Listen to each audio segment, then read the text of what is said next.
Union Home Minister Amit Shah na share logduna New Delhi da pangthokiba mifam amada thasigi nipandagi Manipura community khudimakna free movement tawbada yahalagani maduda ayarapan pirakpu khudimak serak pigani haina khangalakraba matung santigi paujel puba Khongchat ama thasigi tang nipan maktada buffer zone oina leiramba tongan basingi district singda sanaba sem Sarey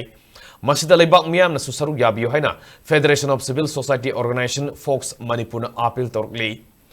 Focs ka puna saminari balup kunge thongmi yauna simerong war cemetery manakta lei balup asigi mayai losingda ngasi pangthokpa pawngi mifam amada Focs ki president thoiding jam manihan haikibada sathok sasin tawbada ayarapan pirakpa singi mathakta akanba action lokhatkani haikibagi matungina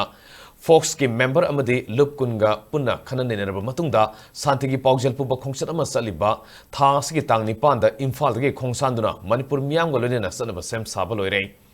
Manipur leriba yalongmi singna Khongchat asibo isa isagi thaudang amani imaleba ki damaktani haiba wakalonda saruk yabiduna Khongchat asibo mapung phanbiu hainasu miyamda appeal torokli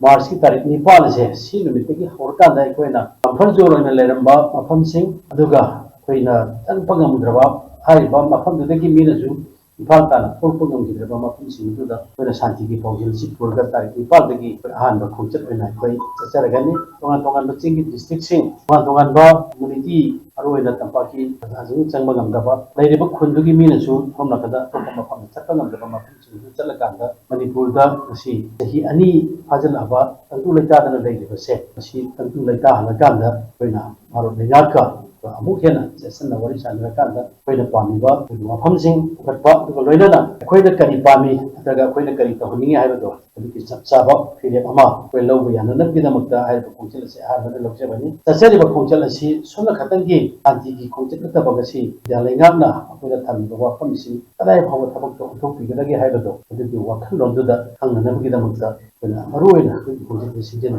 si jen ni apa tu.